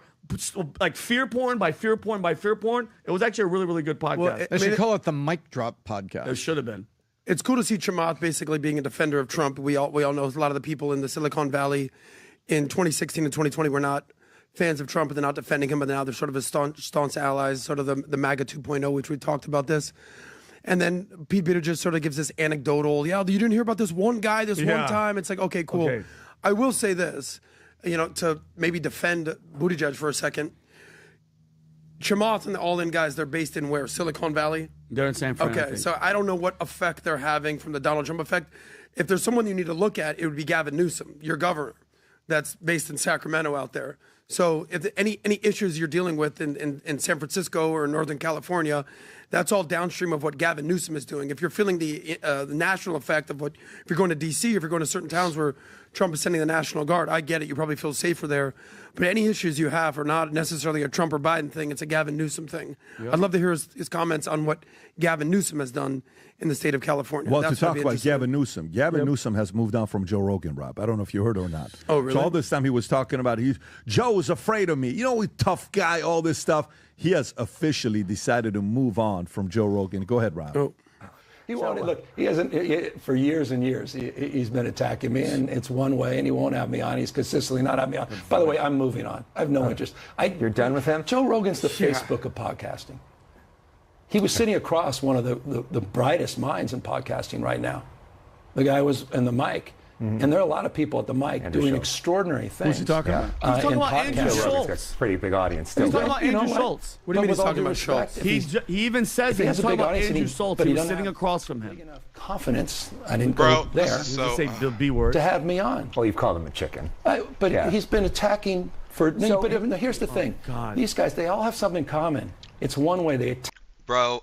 He's lost the plot. Attack, they belittle, they demean, they take things out of context. But this is a serious thing. But enough about you. And so often we just sit back and go, oh, God, I really would love to go on. Oh, if Kamala Harris just went on Joe Rogan, she would have won.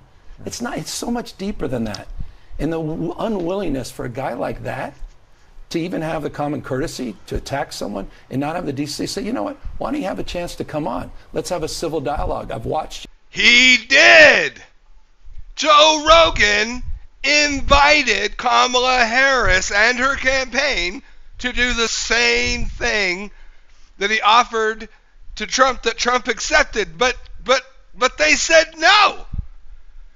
They said no. Kamala Harris said no. Look, I don't know what more he's expecting here. On podcasts with like Sean Ryan, who's a close buddy of his. He had the curse on me have 4 hours. Right. Sean Hannity, folks like that. And so if I can go on Sean Ryan and Sean Hannity, what are you worried about? Joe, you're going to cook me, or I'm going to cook myself. This is what's called spiteful ex-girlfriend energy. You ever break up with a girl and she's just completely just like, oh my, I hate him so much. He's the worst. I would never get back with him. And then you call her and she's like, hey, what's up, honey? You're telling me if Joe Rogan doesn't call Gavin Newsom or Jamie as producer and goes, hey, we'd like to have you on, you think Gavin Newsom is going to say no?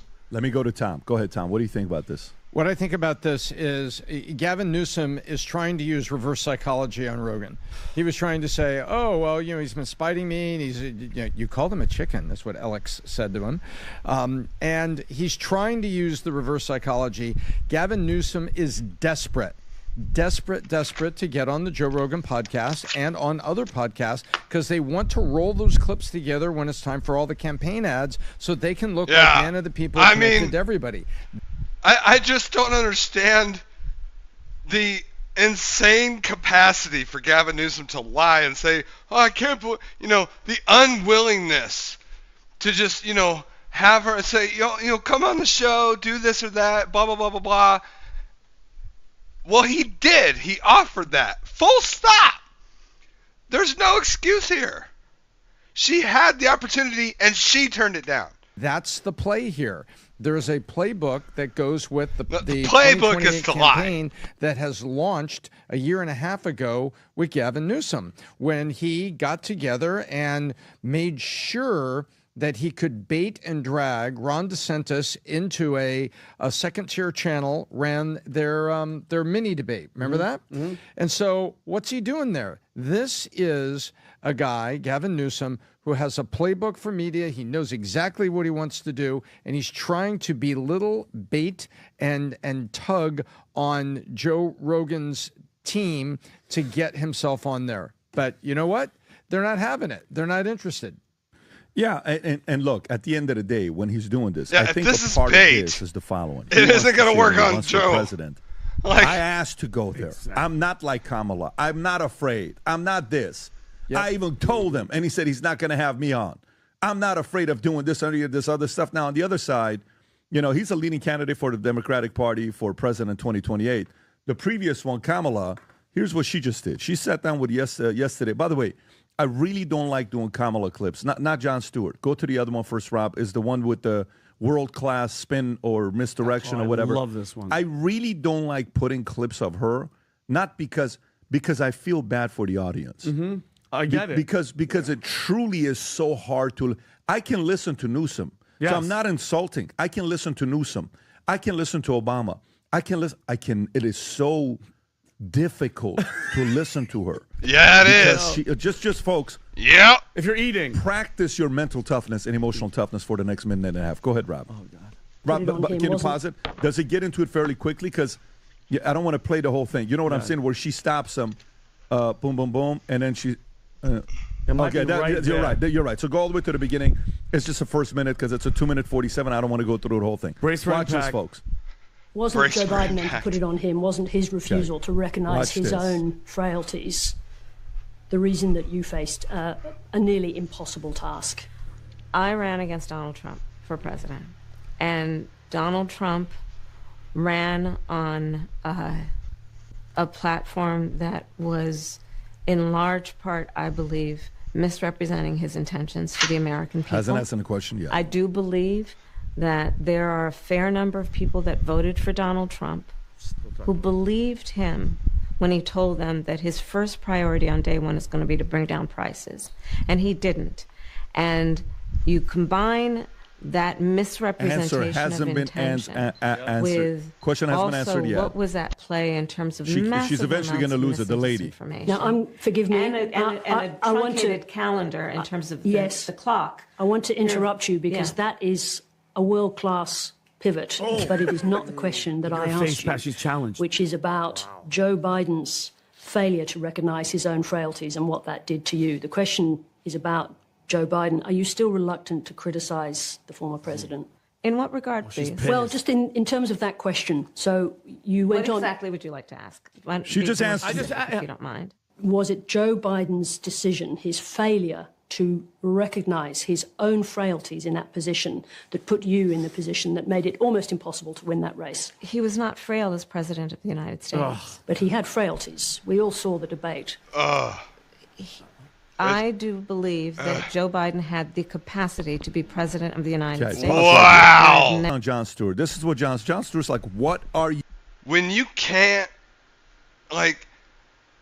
when you cannot, you just cannot bring yourself to tell the truth on something that everybody knows to be without a doubt a certainty, a fact, a reality that we all lived. When you deny that, when you live in delusion world, when you live in a fantasy world where your own delusions are what you think is reality, or at the very least, you're not willing to acknowledge that it's a fantasy, when everybody knows it is, you will not be trusted with the office of the presidency. That's some bullshit. Holy. You doing? And Jon Stewart is probably voted for her and try to help her out. Watch this here. I believe he was fully competent to serve. Do you really? Yeah, I do. That surprises me, actually. No, I do. But there's a distinction to be made between running for president and being president. What's the distinction? Yeah. Well, being a candidate for president of the United States is about being in a marathon at a sprinter's pace, having tomatoes thrown at you every step you take. That sounds lovely. Yeah, it's more than a notion. Get involved in public service, ladies and gentlemen. Hello. But and to be the president, the sitting president, Pause it. While doing that. And then you want to ask, why she didn't do all those podcasts. Do you know why they shielded her? She can't do it. She cannot do it. And we bet she's horrible. She's horrible, and that's why they kept Biden in the basement as well. But they're either incompetent or they're incapable. You know what I mean? Biden, and I just love. And 2 weeks ago, she was upset with Biden. Yeah, exactly. It's unbelievable, but none of them. Karine Jean-Pierre, by the way, they just released the Intel Committee, Pat. They released a bunch of depositions where even Karine Jean-Pierre, all of them are lying. They're all sitting there going, "No, I didn't see it." Pat, do you mind if I go really quick back to Gavin Newsom? And I know we make fun of him, but I go after him a lot. We just made a we sketch don't make about fun of him. We point out discrepancies in facts and reality. I make fun of him, especially with his hands, because he lies. But I love that you said that too, Tom. You guys have to understand. No, you make fun of that, but that's pretty accurate. Yeah, he's the front runner, guys. He's the front runner for 2028. Let's not lie about it. And you guys see what's happening with New York. The left is just voting. They'll vote for anybody that's not going to be the Republican. But I'm telling you guys, the moment they come in, they're going to destroy the country. And I'm not fearing people. I'm just letting you know. Ask Gavin Newsom, and nobody's asked him, Pat, at the moment you get in, what are you going to do with... Surely the left has gotten it by now. The memo is, you can't mutilate kids, period. End of discussion. You can't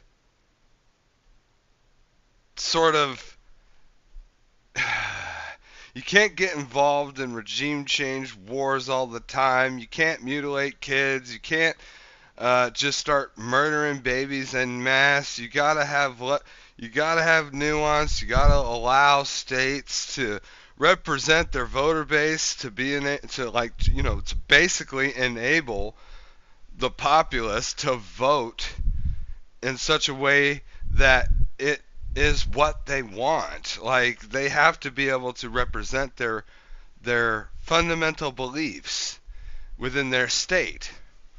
And the problem comes into play when totalitarianism, Marxist rhetoric, Marxist ideology, doctrines, policy of the Marxist socialist communistic movement with form of and transgender affirmation, which is just gender mutilation of kids. Like, and the whole, all white people are born racist. They can't help it. There's nothing they can do about this. They're like, they think they can solve racism with racism. What the hell? What the hell? And that's a real threat. Look, that's a real threat and a real belief they hold. This is their own words. This is their own policies. I'm just the messenger here. This is what they believe. And it's dangerous. The border. They're going to open up the border because that's the same guy. And a couple days ago, and the border. He did something. I'm pretty sure you saw this, Pat, that infuriated me. And it disgusted me to a whole different level. He betrayed Charlie Kirk. And I don't know if, Adam, did you see this? Remember? Yeah. You remember when he had him on his podcast, Pat? And Charlie actually went to this guy's podcast, sat down with technically. It might have even been Gavin Newsom's first podcast. That was his kickoff podcast, and Charlie agreed. Sat with quote unquote the enemy. He doesn't agree with any of his values. A guy who clearly Gavin does not have God in his life. Obviously Charlie did. God rest his soul, and he still showed up. And this is the admission of how amazed Gavin's son was, and he was such a fan. Play this because I want to show what he just said a couple days ago. Go ahead, Rob. Last night, trying to put my son to bed, he's like, "No, Dad, what time? What time's Charlie going to be here? What time?" And I'm like, "Dude, you're in school tomorrow." He's 13. He's like, "No. This morning, wakes up at 6 something. He's like, I'm coming." I'm like, he literally would not leave the house. Did you let him take off school? No, he did. Of course not. He's not here for a good reason. But the point is, you canceled school for 2 years. One day. That's such a good line. Boom. Which is canceled school. Thank you. I'm making it. Okay, now you guys hear that. Now cut to Monday. Gavin's on CNN, and listen to what he says about his son and Charlie Kirk. Look at this turnaround. That's your son, obviously a fan of Charlie Kirk. What was the conversation like between you and your son after Charlie Kirk was assassinated? Well, he called me. I don't know how he got a phone, but he called me from school that day, really alarmed. And all his friends were around the phone that wanted me to somehow express or understand what was going on. He wanted to know if he was dead. He wasn't a fan of him as much as he was familiar with him.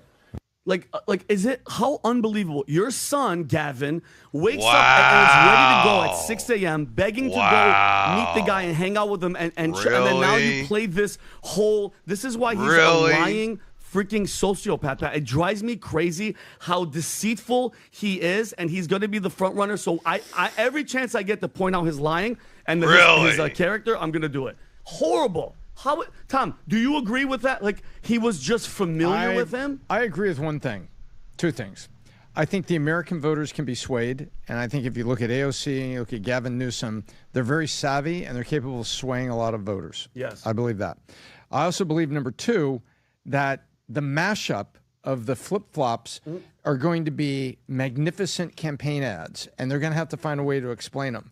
And if they're fair debates and they ask real questions, like the journalist, and I call her a journalist from the UK, was interviewing and asking a question, doing journalistic research, asking a direct question, and saying, "That's a world-class pivot. I asked you this question," and then getting Kamala to kind of get a little sparky there because she didn't want to answer it. That is what people need to see. So I hope that the flip-flops and the mashups that we're going to see in the election, I hope it's real. But these people are slick, and you're looking at a guy who's a very slick campaigner. Yep. At the midst of it all, somebody needs to sit down with them and just call it back and forth, call balls and strikes, and see what this guy says in a fair-minded, fair-minded situation. This but is he'll how be all this spun is how up, it ready all to turn ends. this into We fights. just let these guys run they're ramshackle Kamala and Gavin.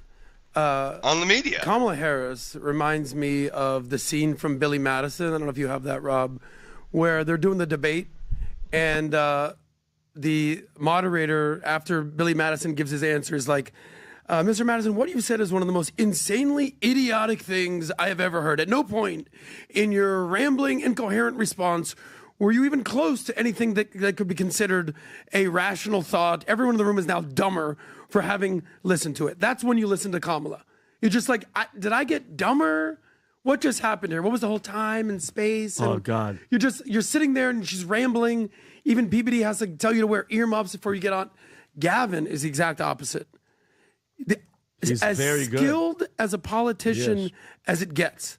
And it's slimy and you feel like you need to take a shower, yet people are going to vote for it, and it's authentic, yet it's fake, and he's going to put on his little... He is so skilled. Yep. To anyone thinks that Gavin Newsom is not going to be a realistic opportunity to be the president of the United States, you get another thing coming. No, he's completely capable and he's completely fake. Sure. And by the way, I got to correct myself. Sarah Ferguson from ABC's international channel 730. She's Australian, not British. Tom, very fact check. It's going to be okay, man. Tom, don't ever make a mistake like that again. Well, I don't know. With what's going on with the royalty, maybe Sarah Ferguson... You want me to cancel him? Doesn't want to be associated with the UK. I'll make the call. Sorry, Sarah, you're from Australia. I will always make have the call. Okay, let me just get into it, Tom. Sarah's going to text you right afterwards and receive the apology. Okay, so Trump rates meeting with China, Xi, 12 out of 10. Nice. Guys, it was that good on the meeting that took place, which is great, okay? The fact that they're having a meeting is incredible. Rob, can you go to the meeting when they're shaking hands and they're kind of first, is this it, the first time? Okay, this is when they just visit each other. I think this is 2 days ago. Go ahead, Rob, if you can play that clip. Go ahead. The President of the People's Republic of China. Here we go. Here we go. Oh, it's getting tighter. Good to see you again. Good to see you again. It's hurting my hand. And we're going to have a very successful meeting, I have no doubt. But he's a very tough negotiator. That's not good. Not good. You know what look he's giving? She's giving or Trump? She is giving a look like, oh my God, another American. Because you have to realize, for them, they're not a flattery community. Oh, no. They're not going to be like, honey, you did such a good job. Straight A's or you're fired as my son type of an environment, right? Yeah. And then afterwards, he's on Air Force One, the famous office. I don't know why he always does this meeting Right in that door. Right by that door, yeah. Go ahead, Rob. That's He's where it goes asked about down. how the meeting went. Go ahead. I think we've discussed mostly what we said, pretty comprehensive. We're going to issue a statement on some of the details. But overall, I guess on the scale of from 0 to 10, with 10 being the best, I would say the meeting was a 12. Okay, I think it was a 12. I think very importantly, just the whole relationship is very, very important. And I think it was really good. Well, especially coming on the heels of the... Tom. Well, I think what Trump is trying to do is get the deal done. And China is still going to be thinking long term. And on the other side of life, you have economy, and then you've got defense, and you've got little leaks coming out about China going to help Iran or something. So you have those little leaks coming out. So you see China's still playing this 3D chess, but I think the president made great progress economically. You had Besant over the week before, I believe they were in Malaysia, wherever it was. They were not in China, with the Chinese diplomats representing the economy. And I think that there's tremendous momentum that's coming along here. And I think we're about to hear about a giant soybean deal where China's going to buy a lot of soybean from U.S. farmers. So I think there's multi-points on this that are really good, that are going to move forward. And it's interesting. He says, look, now that we've met, now that we have some agreements, I'll take the tariffs back. Very simple. I'm not here to hurt you. I'm here to negotiate. And I like what we're hearing, but remember, China plays the long game. And so what you get over here, you got to keep an eye on them over there. Yeah, so the decision was to lower the Chinese exports from 57 to 47%, which Trump said was because of Xi's commitment to decrease the flow of fentanyl. And on the topic about that, when they talk about the things that they agreed on, this and didn't agree on, this is the NBC News story. Fentanyl, 10 to 20%. Trump lowered fentanyl tariffs on China 10 to 20%, effective immediately. What? 10 from 20%, effective immediately. Marking total tariffs 47 to 50%. He trusts Xi will work very hard to stop fentanyl precursors. I think you're going to see a big difference. He said about the meeting with China, rare earth minerals, which is what just Tom talked about. China imposed exports controls on rare earth for magnets and turbines and EVs. As a trade chip, Trump and Xi agreed to a 1-year reprieve, likely routinely extended. All of one, soybeans, what Tom just talked about. Ukraine, U.S. and China will work together on Ukraine war. Ukraine came up very strongly. We talked about it for a long time. We're both going to work together to see if we can get something done. And then NVIDIA, no discussion on relaxing Blackwell chip export curbs. We're not talking about Blackwell chips. Trump said U.S. allows limited H20 GPU exports to China. So let me tell you what I think is going on here. You've probably, Rubio's got two big jobs right now. One of the jobs he's got is the job of Henry Kissinger, okay? And you'll hear Trump will say, I believe Rubio is better than Henry Kissinger by the time it's going to be done because Henry Kissinger used to leak. He was known as a leaker. He was known as a. You didn't hear that when he said. Rob, do you have that clip when he talked? You remember this clip I'm talking about, Rob? Tell everybody everything. Yeah. Okay. So he calls. Go ahead, Tom. He had two key contacts that we found out after he passed away with the New York Times, and he was a professional leaker, and it was. But the people in Washington, a lot of people say there was another part of Henry Kissinger calls him a leaker. I think this is it. Yeah, is it called? There you go. Exactly. This is a play to clip. This is him talking about Rubio. We need that brain on occasion. We got to get Jared in here. We got to get a certain group of people. But Steve started this all by himself. I call him Henry Kissinger, who doesn't leak. Okay? Henry is a big leaker. He leaked. So he's Steve complimentary. He said similar things about Rubio as well. And so when you go back and think about what Kissinger did, Kissinger followed a guy whose name was Bismarck. Bismarck was the previous Otto von Bismarck? Otto von Bismarck, previous Back chancellor of Germany. Yeah. The Second Reich, which sounds bad, but it's the, and so in the 1800s, he was dealing with, a handful of countries that he was always having issues with, and he was never the biggest. So you're dealing with Austria, you're dealing with Hungary, you're dealing with France, you're dealing with Italy, you're dealing with Russia, and he had this, triangular diplomacy that he would follow to have relationship. You always want, if you're the strongest, which America is, China's second, third is Russia. Triangular diplomacy is befriend this guy to eliminate this guy. Okay, so meaning Trump tried really hard to get good with Putin, to build that relationship with Putin, but Putin didn't play ball with him. So then what does Trump do? If you take Trump, U.S., Russia, and Ukraine, who would that be in triangular diplomacy? Who should he get closer to? If it's U.S., Russia, and Ukraine, who should he team up against the other? It's U.S. and Ukraine against Russia. Yes. But in U.S., China, Russia, it's who? It's U.S. and Russia against China. Yeah, but Putin's not playing ball. So if Putin's not playing ball, now he's going to go, okay, you want to do this? Guess what? I'm going to go and develop a stronger relationship with China. And now he's doing this with China, and he's forcing everybody to leave Putin on an island. The one question that you often get asked is the following. Why did Nixon get off the gold standard? Why? Why did Nixon get off the gold standard? Do you realize since 1971, every single thing can be positioned back to 1971 when we got off the gold standard? Everything. That just blew up. Everything blew up since 19... But the reason why they did that at that time, and Nixon went and opened up China, there's only one reason why they went and opened up China. In 1970, Rob, can you type up who were the top 10 biggest GDPs in the world in 1970? Adam, Vinny. Who were the top 10 biggest GDPs in the world in 1970? In 1970, U.S. was number one. Okay, who's two? I would put Japan up there. I would put Russia for back then. They're still up there. I don't know. Top 10? Yeah, they'd be in the top 10 for U.S. sure. was one. Japan was two. Look at that, Vinny. Germany, Germany's France, up there, right? UK, Italy, Canada. All the G7 countries. Canada was bigger than China.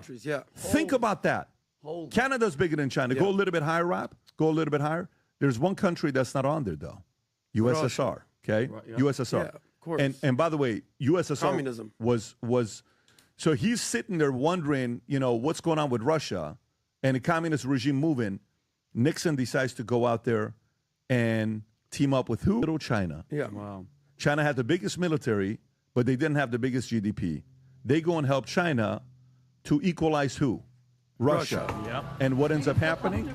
They created the enemy. Of course. China got bigger than Russia. Whoa. And China's where it's at today. So to me, Trump right now is trying to do triangular diplomacy, and the better person that would have been a better partner for him to go against China would have been Putin, but Putin's not playing ball. In my opinion, it would have been better for us to be closer to Russia to hold China accountable than the other way around.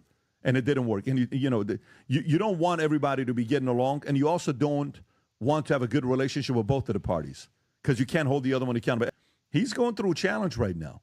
He's really, the entire time while he's talking, guess who he's talking to? Guess who he knows is watching everything he's doing, he's watching Putin. And you know what Putin does? When he sees this taking place, here's what Putin does. Oh, really? Okay, no problem. Let me drop some crazy-ass news, Mr. Trump. Okay. So what does he do? Here's what Putin does. Putin comes out and drops what news? Here's the news. And, Tom, I'm coming to you with this one here. Putin drops the news saying that Russia is officially testing Poseidon nuclear torpedo capable of destroying cities with radioactive tsunamis. This is New York Post. Just 2 days ago. Rob, is this the clip of what they're testing? Yeah, it's an animation of what the... Okay, great. This is not what they're testing. This is what they have just to show you what's capable of doing. Go ahead, Rob. The music isn't helping. Okay. I'm sure you're reading that, Vinny. I got you. Okay. Everybody's going to die. You're going to die. Okay. Okay. Missile launch, submarine. So that guy goes, and then look what this guy does. He just dropped this 2 days ago. Putin put this Why are you showing this to the world? Yeah.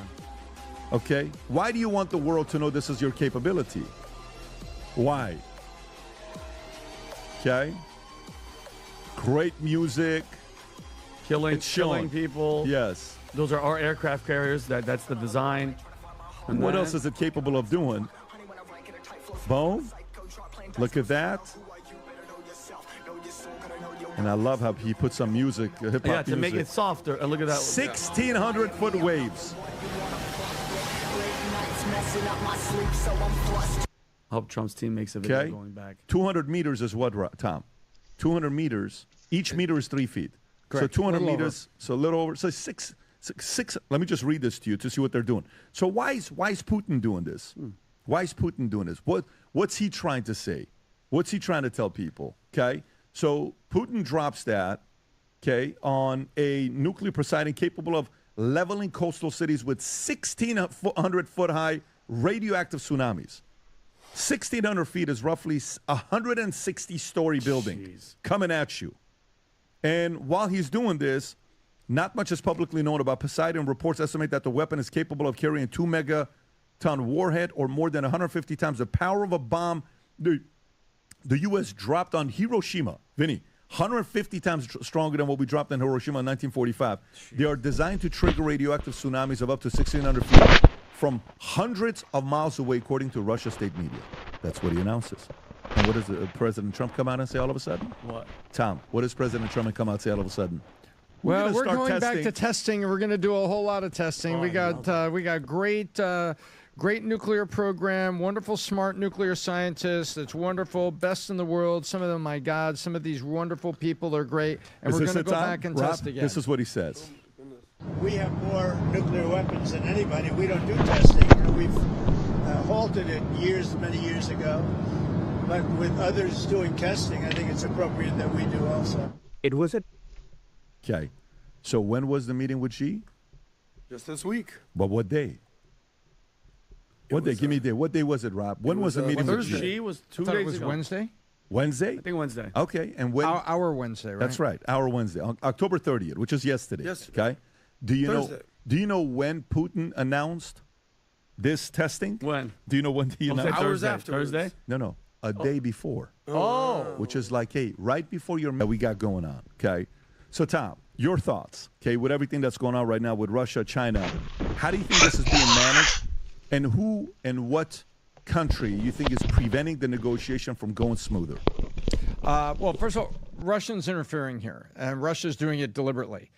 You had China in the days leading up to the South Korea summit where Trump and Xi met, Live 101. And by the way, never mind, there was a whole bunch of South Korea positive announcements that were made. But Russia is the one that's meddling here. Russia is... I think that's all we're going to do for tonight, everybody. So I will check y'all later. Everybody have a wonderful evening and a good night.